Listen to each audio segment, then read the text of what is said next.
Seluruh kota merupakan tempat bermain hati, suasananya. Pada episode sebelumnya, Kuo-Ching ditusuk oleh Yang Kang dari belakang saat bertarung dengan Ouyang Feng. Konsentrasi Kuo-Ching seketika buyar dan membuat ia terlempar di tengah mengadu jurus. Ouyang Feng dan Yang Kang pun pergi dengan mengambil kitab perang. Setelah itu, Huang Rong datang dan mendapati Kuo-Ching yang telah sekarat. Ia langsung membawanya ke penginapan tua. Di sana, Saku yang tidak mengerti apa-apa langsung menarik pedang yang tertanam di perut Kuo-Ching. Kuo-Ching kemudian menenangkan Rong-Er bahwa ia tidak akan mati, melainkan ia tahu bahwa ilmu 9 bulan bisa menyembuhkan lukanya yang parah ini. Tapi ia butuh Huang Rong mengobatinya dan pergi ke sebuah tempat yang tenang. Akhirnya mereka pun memutuskan untuk pergi ke ruang rahasia. Sebelum masuk ke dalam, Huang Rong berpesan kepada Saku untuk tidak mengatakan kepada siapapun mereka ada di dalam ruang rahasia. Kuo-Ching kemudian menjelaskan pada Huang Rong bahwa telapak tangan mereka harus terhubung satu sama lain selama 7 hari 7 malam guna memanfaatkan energi ilmu 9 bulan menyembuhkan lukanya. Sementara itu, selama Ching-Er dan Rong-Er menyembuhkan luka, ada banyak kejadian menarik yang akan terjadi. Plot kedepannya ini akan sedikit kompleks dan perlu teman-teman simak dengan teliti. Nianzhe yang mengetahui Yang Kang begitu kejam merasa sangat putus asa, dan dia memutuskan untuk bunuh diri dengan menceburkan dirinya ke dalam sungai. Pangeran ke-6 dan rombongannya setelah keluar dari istana dengan kitab perang, memutuskan untuk singgah di penginapan tua di desa Niu. Di dalam ruang rahasia, Ching-Er dan Rong-Er bisa mengintip ke aula penginapan di mana Pangeran ke-6 dan rombongannya berkumpul. Mereka mulai membuka kotak yang menyimpan kitab tersebut. Tapi begitu kotak tersebut dibuka, tidak ada kitab perang di dalamnya.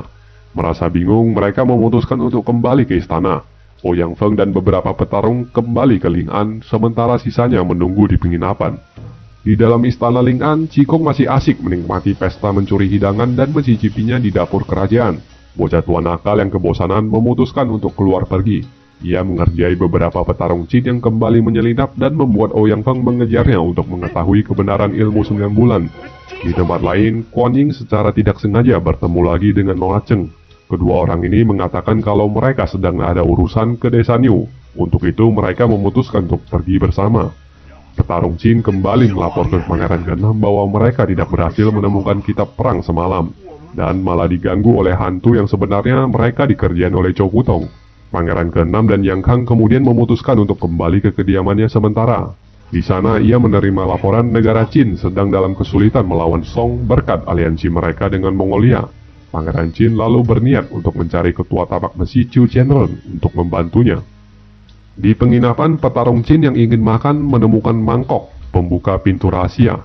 Ia memutar mangkok tersebut hingga pintu rahasia terbuka. Ching-Er dan Rong-Er panik setengah mati karena mereka tidak bisa beranjak dari proses penyembuhannya. Para petarung Qin ini kemudian masuk ke dalam dan lalu dikagetkan dengan topeng hantu-hantuan yang dibuat oleh Rong-Er dan membuat mereka terbirit-birit dari penginapan dan meninggalkan Ouyang He yang lumpuh sendirian. Tidak lama, Ouyang He mendengar ada suara orang lain yang datang. Ia pun merangkak bersembunyi ke pojok ruangan. Nona Cheng dan Kuan Yin ternyata tiba untuk beristirahat di sana. Sementara Rong-Er dan Ching-Er mengintip apapun yang terjadi di aula penginapan. Nona Cheng berkata alasannya ke penginapan ini adalah untuk mencari pamannya sebagai pemilik penginapan ini. Dan Kuan Yin mengatakan kalau ia mencari Kuo-Ching dan menceritakan kabar bahwa Huang Rong telah mati, tenggelam di laut, dan kini ayah Huang Rong tengah mencari Kuo-Ching untuk balas dendam. Tentu saja semua itu tidak benar dan Rong-Er juga keheranan bagaimana rumor tersebut bisa disebar. Sementara itu, Ouyang Feng terus mengejar Chow Putong. Di tengah jalan, mereka bertemu dengan sesat timur yang menanyakan keberadaan Kuo-Ching. Setelah diberitahu Kuo-Ching ada di penginapan oleh Chow Putong, sesat timur pun langsung pergi tanpa mendengar lebih lanjut. Petarung Qin yang lari karena hantu pun berhenti karena merasa tidak benar ada hantu di siang bolong. Mereka memutuskan untuk kembali ke penginapan. Kuan Yin dan Nona Cheng yang mengobrol sampai asik ini merasa tertarik satu sama lain. Namun tiba-tiba guru Nona Cheng menyusul muridnya. Guru Nona Cheng ini bernama Sun Pu'er, salah satu dari 7 pendeta Chuanchen. Sun Pu'er pun langsung menyerang Kuan Yin yang dinilainya tidak sopan menyentuh muridnya. Petarung Qin lalu tiba di penginapan dan berpikiran ulah hantu yang ditemui sebelumnya dilakukan mereka bertiga dan pertarungan pun terjadi. Lanjut ke episode 32, petarung Qin menang dalam pertarungan itu dan menotok mereka semua. Mereka lalu kembali ke ruang rahasia.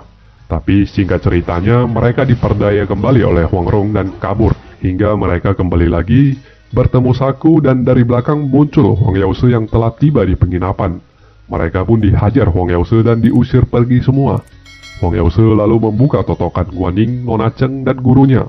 Sementara itu, keberadaan Kuo-Ching dan Huang Rong masih aman dan memantau kejadian di luar. Ouyang Ke sendiri juga masih dalam persembunyiannya di pojok ruangan. Setelah itu, Huang Yause mengusir guru Nona Cheng untuk pergi karena telah mengganggu Guanyin, anak muridnya. Dari sini akhirnya terungkap mayat di ruangan rahasia adalah murid Huang Yause, dan Saku adalah anak mayat tersebut. Ayah Nona Cheng sendiri juga ternyata murid dari Sesat Timur. Jadi bisa dibilang Huang Yause adalah kakek guru bagi Saku, Guanyin, dan sekaligus Nona Cheng. Malam tiba, Huang Yause melihat kalau Guanyin dan Nona Cheng saling menyukai. Ia kemudian menjodohkan mereka berdua dan menikahkan mereka langsung di malam itu. Ia mengajak Saku keluar dan memberikan privasi kepada kedua pasangan menikah ini. Guanyin dan Nona Cheng lalu menyatakan perasaan masing-masing dan berucap janji sambil memadu kasih. Jinger yang bahagia melihat mereka berdua menikah pun terbawa perasaan untuk mencium Ronger. Keesokan paginya, Guanyin dan Nona Cheng pergi mencari keberadaan Kuo-Ching. Huang Yause lalu melihat Chow Putong yang sedang main kejar-kejaran dengan Ouyang Feng. Ia pun bergabung dan menanyakan bocah tua nakal di mana keberadaan Kuo-Ching. Bocah tua nakal yang tidak tahu apa-apa berpikir Sesat Timur masih mau membuat perhitungan dengan Kuo-Ching yang belajar ilmu 9 bulan pun menceritakan yang sejujurnya kalau Kuo-Ching tidak pernah tahu soal ilmu 9 bulan yang diajarkan kepadanya. Namun Huang Yause mengatakan bahwa ia mencari Kuo-Ching karena putrinya telah tewas. Kemudian Chow Putong yang memang iseng ini tahu kalau Huang Yause yang sudah termakan rumor sengaja tidak memberitahukan kebenaran putrinya yang tidak mati. Ia pun meminta Ouyang Feng dan Huang Yause tetap mengejarnya. Pembicaraan ini didengar oleh Chu Qianren sehingga ia memutuskan untuk pergi ke penginapan tua. Tidak jauh dari desa Niu, ternyata Nian Che yang bunuh diri tidak mati. Ia berhasil diselamatkan warga walau kondisinya tidak sadarkan diri sekarang. Yang Kang mencemaskan keadaan Nian Che dan keheranan kenapa Nian Che tiba-tiba ingin bunuh diri. Ia pun memanggil dokter, dan di momen ini ia bertemu dengan Chu Suji, gurunya, dan beberapa pendeta Chuanchen. Kemudian dokter datang memeriksa dan mengabarkan bahwa Nian Che tidak dalam kondisi bahaya, dan malah ia diberikan selamat kalau Nian Che sedang hamil. Yang Kang mengakui kalau ia pernah tidur bersama Nian Che. Sebelum pergi, pendeta Chuanchen menanyakan keberadaan Kuo-Ching. Yang Kang berpikir bahwa ia telah membunuh Kuo-Ching, lalu berbohong dengan mengatakan bahwa Kuo-Ching telah dibunuh oleh Huang Yause. Pendeta Chuanchen sangat marah mendengar hal ini dan mereka pergi ke penginapan tua untuk mencari Huang Yause. Tapi di sana mereka dihampiri oleh Chu Qianren. Chu Qianren yang suka menipu dan mengacaukan keadaan ini malah mengatakan kalau Huang Yause membunuh paman guru mereka, Chow Putong. Hal ini tentu membuat 7 pendeta Chuanchen semakin ingin membuat perhitungan dengan Sesat Timur. Setelah menipu, Chu Qianren pun pergi, dan 7 pendeta menunggu Huang Yause di penginapan. Dalam penungguan, bukan Sesat Timur yang tiba, malah Mei Chao Feng yang lewat di penginapan itu.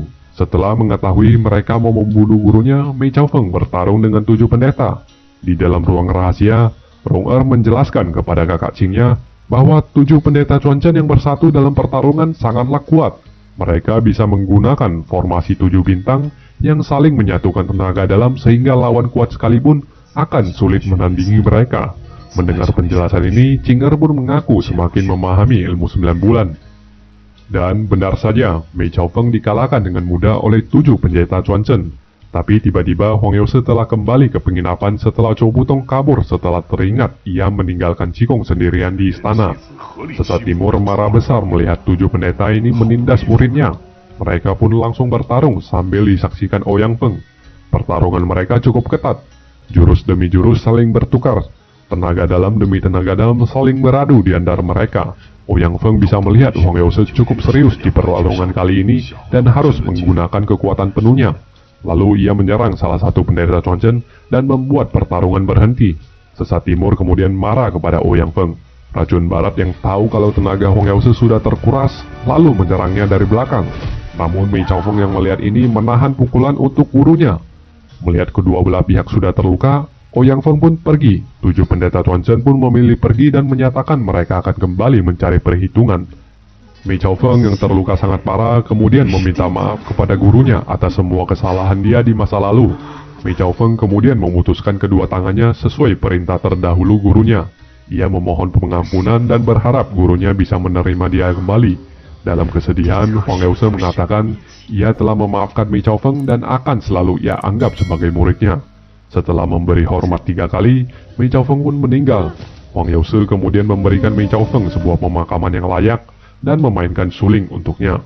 Beralih ke Nianzi yang telah sadar, Yang Kang langsung menjelaskan semuanya. Ia bilang ia menusuk Kuo Qing hanya demi mendapatkan kepercayaan Pangeran ke-6. Nianzi kemudian menjawab kalau ia sudah tidak terlalu mempermasalahkannya, karena ia telah mengandung anak Yang Kang dan akan selalu mendukungnya meskipun ia ingin menjadi pangeran kecil Xin. Yang Kang bahagia mendapatkan dukungan tersebut. Setelah itu, Yang Kang berencana kembali ke penginapan tua untuk mencari Ouyang He. Di penginapan, Kuan Yin dan Nona Cheng kembali. Mereka menemukan Ouyang He yang memelas bilang belum makan beberapa hari. Merasa kasihan, mereka pun memberinya makan. Tapi setelah kenyang, Ouyang He langsung menotok pasangan suami istri ini.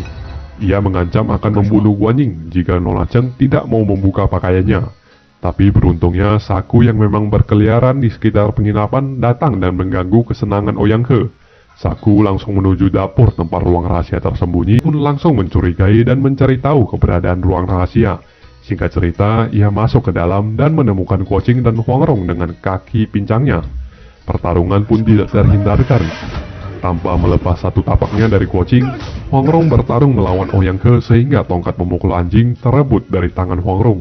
Di saat bersamaan, Ouyang He terpukul hingga membuatnya terpental keluar bersama dengan tongkat pemukul anjing, dan Huang Rong menutup ruang rahasia kembali. Tanpa terlalu memperhatikan tongkat pemukul anjing yang tergeletak, Ouyang He melihat Nianzi yang datang ke penginapan itu dengan maksud membututi Yang Kang. Lanjut ke episode 24, Nianzi yang tidak tahu apa-apa ini pun ditotok. Kondisi ini bagaikan surga untuk Ouyang He. 2 gadis cantik di hadapannya. Di tempat lain, racun barat kembali ke kediaman Pangeran ke-6 karena berpikir anaknya bersama mereka. Ouyang He yang menikmati aroma tubuh kedua gadis cantik ini tiba-tiba dikagetkan dengan kedatangan Yang Kang. Ia minta maaf kelakuannya yang tidak sopan kepada Yang Kang karena ia tahu Nianzi adalah wanita Yang Kang. Yang Kang menanggapinya biasa saja dan malah mengajaknya untuk melucuti pakaian kedua wanita di depan mereka. Dan dalam sekejap, Yang Kang langsung menikam Ouyang He. Ia menikam Ouyang He berkali-kali hingga mati karena telah berani mengganggu Nianzi. Setelah itu, Kuan Yin dan Nona Cheng pergi setelah berterima kasih. Yang Kang yang semula ingin mengubur jenazah Ouyang He untuk menutup jejak pembunuhannya, mengurungkan niatnya setelah melihat pisau Kuo Qing yang terukir di gagang pisau. Pisau itu ia dapatkan dari Kuo Qing ketika mereka mengangkat saudara. Dengan ditinggalkannya pisau yang menancap itu, tentunya akan membuat Kuo Qing yang dicurigai membunuh Ouyang He. Yang Kang dan Nianzi pun pergi, namun dalam dapur, Saku yang menyaksikan semua ini mengejar Yang Kang dengan tongkat pemukul anjing. Ia berpikir tongkat itu adalah milik Yang Kang. Yang Kang yang kaget dan ingin membunuh Saku dicegah Nianzi. Akhirnya mereka pergi tanpa membunuhnya. Racun barat kembali ke penginapan untuk menjemput anaknya, menemukan anaknya telah tidak bernyawa. Ia mengalami duka yang begitu mendalam dan menyatakan akan membunuh Kuo Qing untuk balas dendam. Racun barat kemudian mengkremasi anak satu-satunya dalam kesedihan. Yang Kang yang membawa tongkat pemukul anjing besertanya disembah di jalanan oleh pengemis terus-menerus, hingga akhirnya ia menyadari tongkat tersebut adalah tongkat ketua Kaipang. Sementara itu, ke-6 guru Kuo Qing datang ke desa Niu juga setelah mendapatkan kabar dari Tuan Lu. Sehingga di penginapan mereka bertemu dengan Saku dan baru saja masuk ke dalam, mereka dikejutkan dengan kedatangan sesat timur. Huang Yaose kemudian menanyakan keberadaan Kuo Qing kepada para gurunya. Ia menyalahkan kematian putrinya pada Kuo Qing sampai akhirnya mereka bertarung. Dari dalam ruang rahasia, Kuo Qing melihat gurunya semua terluka oleh sesat timur. Ia tidak tahan lagi dan membahayakan nyawanya sendiri dengan memutus meditasinya dan mendobrak dinding keluar untuk menghentikan mereka dan muntah darah di tempat. Meski demikian, akhirnya Huang Yaose sadar ia telah termakan rumor. Ia pun menyalurkan tenaga dalamnya untuk memulihkan Kuo Qing. Dan setelah itu semuanya bisa bernapas lega. Terlebih lagi Huang Rong menceritakan semua yang terjadi pada mereka setelah meninggalkan Pulau Persik.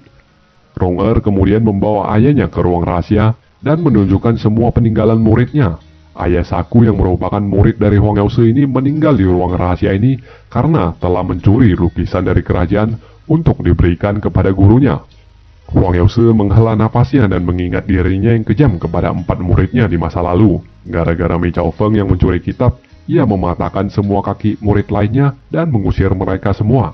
Akhirnya Huang Yause memutuskan untuk membawa Saku untuk kembali ke Pulau Persik agar diwariskan semua kungfu kepadanya. Ia juga putuskan untuk membiarkan ruang rahasia ini dibiarkan begitu saja setelah Rong meminta sebuah lukisan. Rong memberikan lukisan ini untuk Kuo-Ching. Sampai di sini para guru Kuo-Ching bisa melihat ketulusan Rong yang selalu berada di samping murid mereka. Pandangan mereka yang semula negatif kepada Rong akhirnya menjadi sebuah restu yang bahagia. Setelah itu akhirnya Huang Rong tahu kalau Saku memberikan tongkat pemukul anjing kepada Yang Kang. Ching dan Rong pun memutuskan untuk merebut tongkat tersebut kembali sebelum Yang Kang menggunakan tongkat itu untuk memanfaatkan Kaifang. Sebelum pergi, Huang Yause berpesan kepada putrinya untuk segera kembali ke Pulau Persik bersama Kuo-Ching. Pandangan benci Huang Yause kepada Kuo-Ching telah hilang sejak bocah tua nakal menceritakan yang sesungguhnya kalau Kuo-Ching tidak mencuri belajar ilmu 9 bulan. Huang Yause juga tampak telah memberikan restunya kepada Kuo-Ching untuk menjadi menantunya dan tinggal menunggu hari baiknya saja. Di depan pintu penginapan tua, saat mereka semua mau berpisah, Kuo-Ching mendengar panggilan Raja Wali Putih di atas cakrawala. Ia tahu itu adalah Raja Wali Huacheng yang sedang menyerukan bahaya, dan episode ke-34 ini pun berakhir.